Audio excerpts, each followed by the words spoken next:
Hello, and welcome to episode 29 of Rivers Arcade Review. My name is Zed. This channel is dedicated to the coin-operated video games of yesteryear. Today I'm adding a new category to my channel, Viewer Requests. Today's game was requested by the viewer, Dynandroid Head. Sorry if I got that wrong. The game that they requested was Berzerk. Berzerk was released in 1980 by Stern Electronics. My first time playing Berzerk was at Laredo Lanes in Chicago, Illinois. Berzerk is a third-person shooter game as well as a maze game.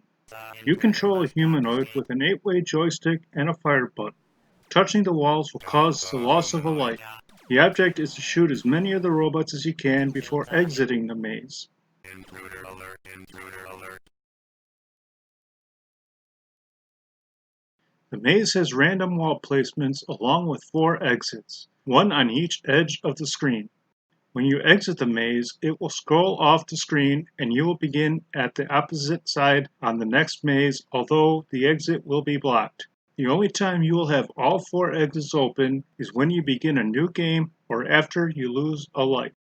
Berzerk was the first game to use synthesized speech. Although due to the newness of the technology, it was very expensive. It was $1,000 per word, so Stern got creative. They only used a limited number of words instead of sentences, and used the program to access the words in whichever sequence they chose. That way they could use the same word in multiple sentences, thus saving money. As you play the game, the machine will verbally taunt you. It will say things like kill the intruder and charge him, among other things. If you leave the maze before all the robots are destroyed, the game will say chicken, fight like a robot. Although if all the robots are destroyed, the game will say the humanoid must not escape. And if you lose a life, it will say stop the humanoid, stop the intruder. You are even taunted when your game ends because the machine will say coin detected in pocket. On the face of it, Berzerk looks like an easy game, but looks are very deceiving. As you move your humanoid, you must avoid all the electrified walls, robots, as well as the shots from robots. Although there isn't a game timer, you can't just hang around the maze because Evil Otto will appear and chase you down. Evil Otto looks like a smiley face, bouncy ball, but he is not only invulnerable, but he will also be able to bounce through walls. When Evil Otto enters the maze, he will say intruder alert as a warning. Evil Otto will bounce in a direct path toward your humanoid and will follow you even if you change your path. As you advance through the game, the enemy robots will increase in difficulty. The game begins with yellow robots, which are the easiest because they don't fire shots at you. As your score increases, the robots will change color as the difficulty increases. The color change is based on the score you have at the beginning of the level. The color advancements are as follows. The game begins with yellow robots that do not shoot.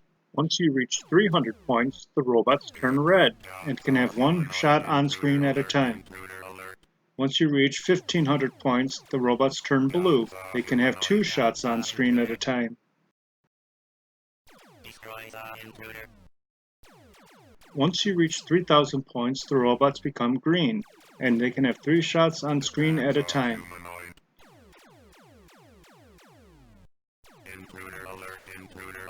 Once you reach 4500 points, the robots turn purple, and they can have 4 shots on the screen at a time.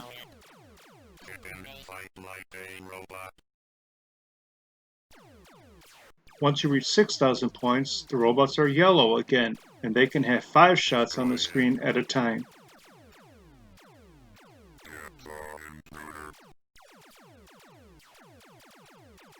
Once you reach 7500 points, the robots become white, and now they fire at a medium speed and can only have 1 shot on screen at a time.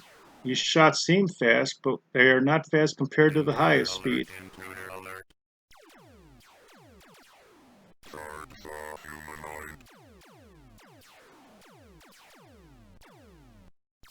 Once you reach 10,000 points, the robots become blue and can have 2 shots on screen at the medium speed.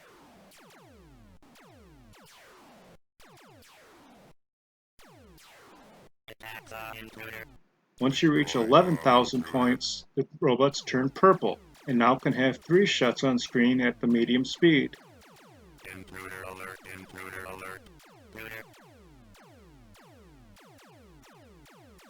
Once you reach 13,000 points, the robots turn white and now can have 4 shots on screen at the medium speed. And once you reach 15,000 points, the robots turn yellow and now can have 5 shots on the screen at medium speed. Once you reach 17,000 points, the robots turn red and now can have 4 shots on at a fast speed. And once you reach 19,000 points, the robots will turn blue and stay blue for the remainder of the game and can have 5 shots on screen at a time at the fast speed.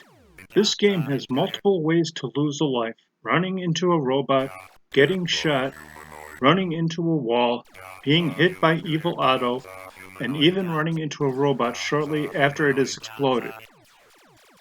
As you've probably seen up to this point, I have needed to use an invincible cheat to get to the higher levels since my gameplay is lousy. The cheat code also altered the robot's collision detection and allowed them to be able to walk through walls as well as walk through each other. This does not happen during normal gameplay. There's also a minor video glitch that happens when you come close to either a wall, shot, or a robot. The object you come near will change the color of your humanoid. The scoring to this game is very basic. You earn 50 points for every robot destroyed, and if you clear all the robots, there will be a 10-point bonus for every robot destroyed. For example, if the level begins with 8 robots, you will receive an 80-point bonus if all 8 are destroyed. Each level will begin with between 1 and 11 robots. Although the robots are dangerous, they are not very intelligent. The robots are only aware of themselves and your humanoid, meaning they are unaware of other robots or walls. That means robots will shoot directly at you even if there is a wall in the way. Robots will also shoot each other if there is one in between you and the robot that fired the shot. The robots also walk into each other, thus destroying themselves. Robots will also walk into the walls, destroying themselves. Evil Otto will also destroy any robot that he touches. Although, no matter how a robot is destroyed, you'll earn 50 points per robot destroyed. There's also a trick that allows an enemy shot to safely pass through your humanoid. There is a small gap between your head and body, and enemy shots can safely pass through you without the loss of a life, although this is a hard trick to pull off. Berzerk was the first game that had the programmer's signature publicly displayed on the cabinet. It was signed at the bottom of the bezel by Alan McNeil. This was unheard of at the time this game was released, which is why programmers and designers used to install Easter eggs that were hidden in the program code that would display personal information if a series of button and joystick inputs were followed. Back in episode 25, I began ranking the games I have previously reviewed based on which game I would play if I only had enough money to play one more game. I enjoyed playing this game more than Vanguard, but not as much as Pot of Gold, so I ranked Berzerk 15th overall. Even though I am lousy at playing this game, I still highly recommend playing it, especially if you could find an actual arcade cabinet, because nothing beats the original controllers as well as the game taunting you. Thanks for watching. I hope you enjoyed it. If you have any games you would like me to review, please leave a comment below or on my homepage. Please remember to hit like, share, and subscribe, and stay tuned for future videos.